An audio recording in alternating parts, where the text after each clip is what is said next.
All right, we are back. This is the Hot Seat Roadshow. I am your host, Donovan Sadiq, and it is strange in the city of Moreno Valley, so get ready. As we're going to talk about a few topics that have been kind of getting on my mind a little bit here. So I was walking around by Planet Fitness, and I see a person who was in the WLC Wars. And she comes up to me and she goes, Donovan, why do you keep calling Miss Jimson a bank robber? And my reply to her, to make it real simple, everybody out there, she loves the show, by the way. She doesn't, she likes the information that we do and what we're trying to do. But she says, why are you calling her a bank robber? And I'm going to make this very simple for everybody. Some people say the, some people say the. Some people say a, some people say ah. It's all this, no matter how you look at it, it's the same action. Okay? Now, in this country, the two major crimes that you can do, number one, of course, being murder. Number two, it's always bank robbery. That's like the number two thing because you're dealing with money. A bank has to do with other people's money. They take everybody's money and they put it together. Now, if you're a rich person, you call it embezzlement, and that's a good way to spin it.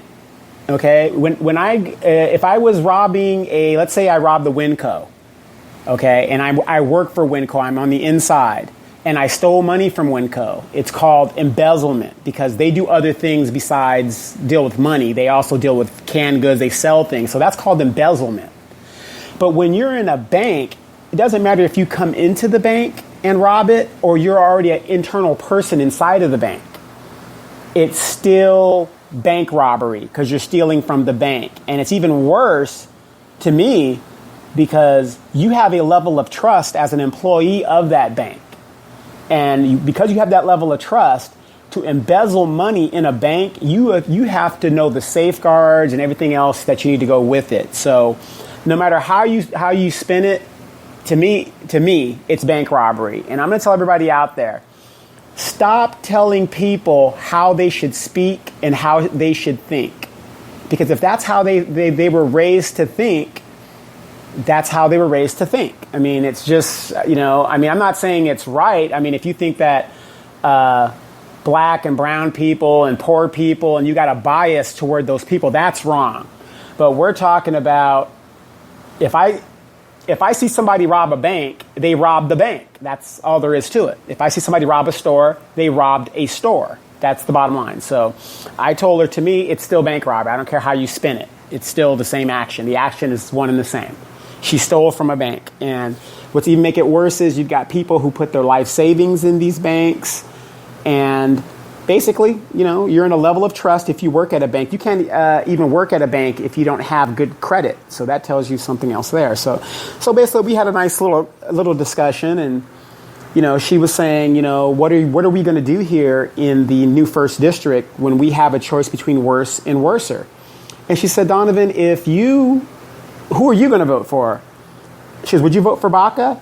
I said, no, I'm not going to vote for Baca, but at least with Baca, I know what I got. So, Baca's a criminal. She's the leader of a racist organization. She doesn't hide that. And I said the biggest problem, what people keep forgetting in this whole scenario is what Miss Jimson did was she took my choice away and your choice away of who to vote for.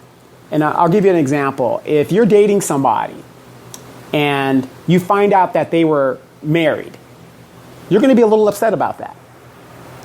Why? Not necessarily because, they were married. Of course, a lot of people don't want to get involved in, people that are already married. But there are some people that do.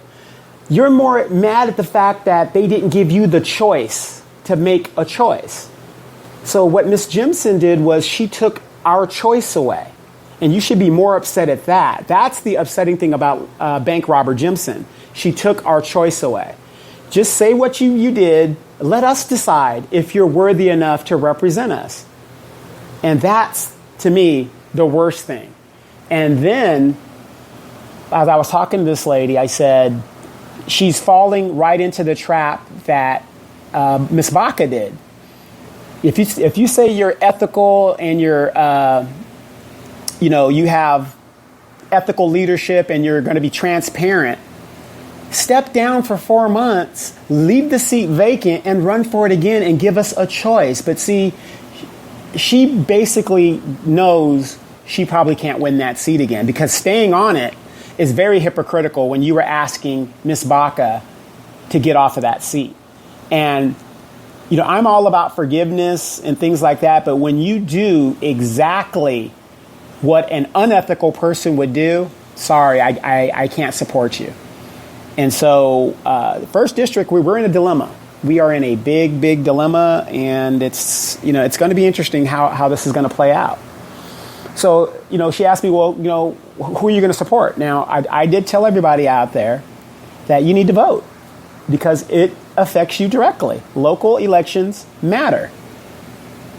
When the city does a tax, it affects you directly. National elections don't matter. They don't matter. But local elections matter. So I told her what I would rather do, because the rate Miss Jimson is going, she's going to give that seat back to Miss Baca if nobody does anything about it. But what you can do is you can write in a candidate. And there's going to be another option. I mean, I'm not voting for Jimson and I'm not voting for Baca. Either I'm going to write in a candidate or there's going to be a candidate that's going to be on that ballot. And I'm going to vote I'm going to do my homework and vote for that candidate. And speaking of pulling papers and ballots and elections and things like that, next week opens the nomination period. And so there's going to be a mad dash for people to pull papers, and we are going to cover that, and we're going to let you know who has pulled what and how it's going to come about. But for those of you listening here in the First District, people are saying, wow, I like what you did on Brian Lowell, but isn't that interesting? You put something on his page, and he's supposed to represent the people, and he doesn't answer the question. He just deletes it. So that tells you a lot right there. And somebody emailed me about this poll that is going around where they're asking, should Ito Benvizi be mayor or something like that? Okay, number one, Ito doesn't live in Moreno Valley. His property does not lie in Moreno Valley.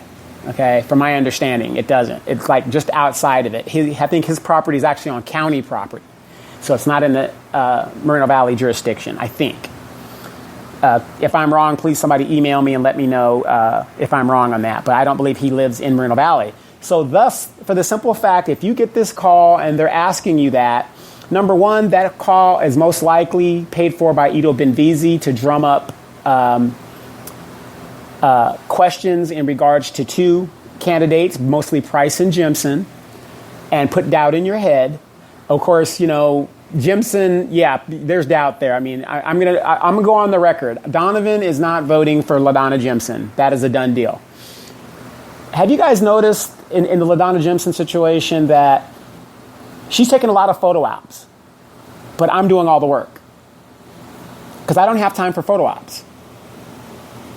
A person that, there's too much to be done in this district for you to take the time to take pictures.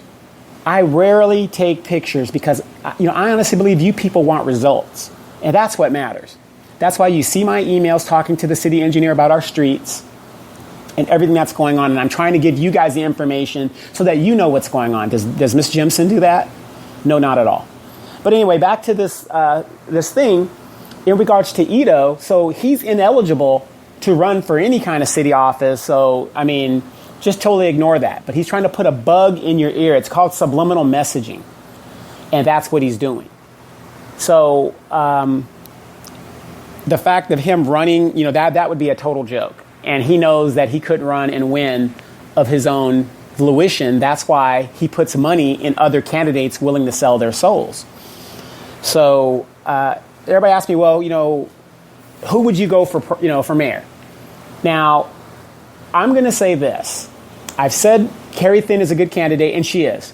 She's new, she's refreshing, she has a lot of ideas. She's really good. Now, experience-wise, you need somebody that has ties and connections. Mr. Price has that with his years of experience as a city staff member. So he has connections with other people of other cities. That's important. And that's somebody you need to look at as well. Who else is running for mayor? Gutierrez, total failure, total idiot. Don't waste your time. Molina, don't waste your time. Denise Fleming. Now, we all know that Denise Fleming tried to distribute her paraphernalia for candidacy as mayor through the school district. Now, I would not have had a problem with that if other candidates could do that. So I contacted the superintendent and whoever I needed to contact to put a stop to that. And of course, Denise Fleming, every time something questionable that has her name attached to it, she never admits fault or guilt or anything. Whatever happened to the buck stops here. She never admits fault. Oh, I didn't know that was going on.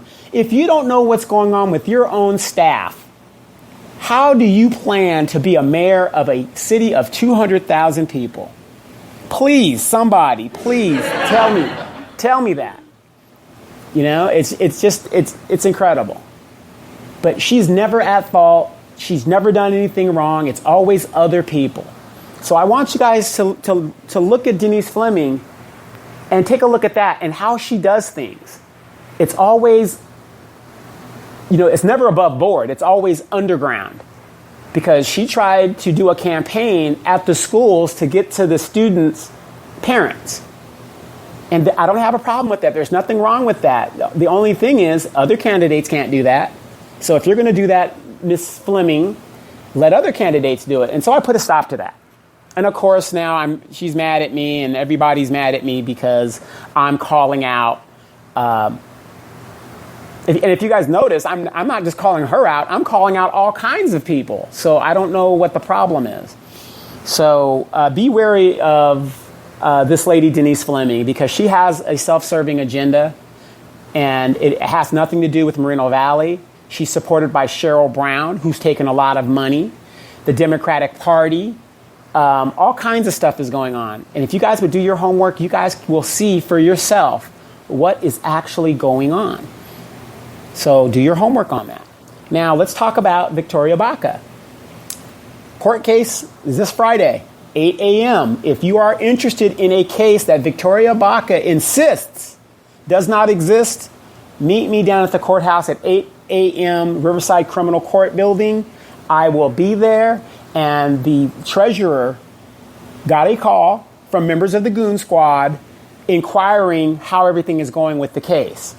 Now, that's kind of strange that for them to deny to everybody else there's no case, but they're asking the person who's being charged how everything is going. Because what it is they're going to report back to Victoria Baca that, yeah, this case is still going. It didn't go away. Oh, my God. You might be subpoenaed. Oh, my gosh, in election season. So if you're not busy on Friday, even if you are, check the website. I will have the video up. I will put a report down like I always do, which is why I love smartphones, because while you're at work, you don't even have to lose a day of work. You will get the information. Just look it up, and I will brief you on what had happened like I did last time. And this court date is supposed to set a court date to go to trial.